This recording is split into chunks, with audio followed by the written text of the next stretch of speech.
Magandang araw po sa ating mga ka-farmers. Nandito po tayo ngayon sa Barangay Libet Lawak. So, nandito po tayo sa Barangay Libet Lawak. Ngayon po ay October 2, 2023. At nandito po sa harapan natin ngayon si Tatay. Ano pong pangalan nyo, Tay? Jesus Ramos, sir.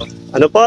Jesus Ramos. Jesus Ramos. Ano po? At ito po pinagmamalaki ng ating pong kasaka sa paggamit niya ng ating foliar fertilizer, Growers Bet 1000 Plus, ay maganda raw po ang nag-iepekto sa kanyang palayan. Sir, ito po yung inyo pong palayan po ba? Oh, dito, sir. So, ito po yung kanyang palayan na nagamitan ng foliar fertilizer natin. Nakailang spray po kayo dito, Tay? 2 beses, sir. 2 beses lang daw po nakapag-spray si Tatay, pero natutuwa po siya. At makikita nyo po, napakaganda po ng kanyang mga ohay. Ito po, kumpara po dito sa kabila na hindi na-sprayan, eh malaki po ang diferensya. Ito po, makikita nyo, pares sila na malapit ng anihin. Pero iba po yung tindig ng mga ohay nito. Napakagaganda. At tingin nyo, sir, makakaani kaya tayo ng maganda dito, sir? Pwede siguro mga 30 kaban o umigit na 35 o 30 siguro. Mga ganun po. Mga ilang square meter po ito? 2,000. 2,000 square meter lang, pero aani daw po siya. Minimum na po ng 30 hanggang 35 daw po ang aanihin niya sa paggamit niya ng ating pong Growers Bet 1000 Plus. Sa tingin nyo po ba, sir, maganda po ang pag-i-spray ng Growers Bet 1000 Plus? Talaga mayat. Mas talaga maganda, sir. Di pinag-disprik. Mayat nga talaga ti impact na dadya agas yun. Opo. Sa tingin nyo po, yung kalinisan ng ating mga palay? Na yung mga daw.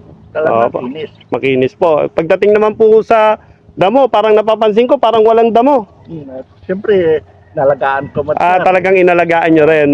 So, yun po, talagang malinis po yung nagamitan ng Growers Bet 1000 Plus at maganda raw po ang kanyang aanihin dito. Sa tingin nyo po, pwede natin i-recommenda sa ating mga ka-farmers. Sige. Anyayahan nyo po yung ating mga ka-farmers. Invite nyo po sila na gamitin. Sige, sir. Opo. Problema. Opo. Sabihin ko yung mga kasama ko. Opo. Doon sa mga gustong manood, yung nakakapanood dito po sa ating ginagawa nating interview sa inyo, pwede nyo po silang invite. Magsalita po kayo para invite nyo po sila. No, dagito kakadwa do kaya yo. Usaran mayat natin nga agas da. Mayat makita yun natin pagay nga tipik to na no nakapoy. Makita yun no na napintas no nalas. Ngam talaga napintas iti gamit na ye agas da. Kita nyo dati banger sa nga na-sprayan, nakapoy dati na-sprayan mas importable ak.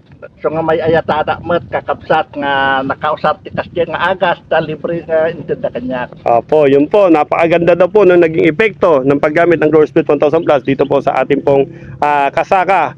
Ito po, yun nga po, in-invite niya po tayo para gamitin. Ito po yung kanya pong hektarya to 2,000 square meter na nagamita ng Growers Bet 1000 Plus foliar fertilizer. So, mula po sa aming pong pamunuan sa Growers Bet 1000 Plus at Goldland Springwater Corporation, sa aming pong CEO na si Mr. Arsenio Angangco, kami pinagpapasalamat sa pagtitiwala nyo po sa aming pong solution na Growers Bet 1000 Plus foliar fertilizer. Sana po matulungan namin kayo tuloy-tuloy sa inyo pong pagtatanim at mabigyan kayo ng napakagandang ani ng ating pong Growers Bet 1000 Plus foliar fertilizer.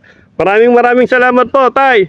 Salamat, Mat. Opo, maraming salamat po sa lahat. Sapit ko mata dato nga ang payo, sapit ko mata bendisyon ng tiapo nga. Yes, tama po yan. Sa pagpapala ng Panginoong Jesucristo, makaani tayo ng maganda. At alam naman nating lahat na itong lahat ay pagpapala na mula sa ating pong Diyos Ama at sa ating pong Diyos na si Jesucristo.